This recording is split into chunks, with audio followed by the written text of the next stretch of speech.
কি গো পিউর বাবা, দাও নিয়ে আম নিয়ে কোথায় যাচ্ছ? শত্রু করতে হবে। ও, কিভাবে শত্রু কাটবে দেখি।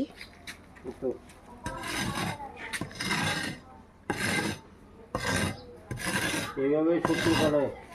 আজকে পরবের দিন আমরা ঐতিহ্য শত্রু করা। আম বলি দিয়ে ওরা শত্রু কাটে বৎসরের লাস্ট দিন, সংক্রান্তির দিন খইয়ের সাথে ছিটিয়ে দিল, তারপর দা দিয়ে এইবার শত্রু কাটবে। এটা তাদের প্রথা। না, আমি কাটি না, কারণ আমার কোনো শত্রু নেই, আমি কোনো দিনও কাটিনি। নেই। এই শত্রুর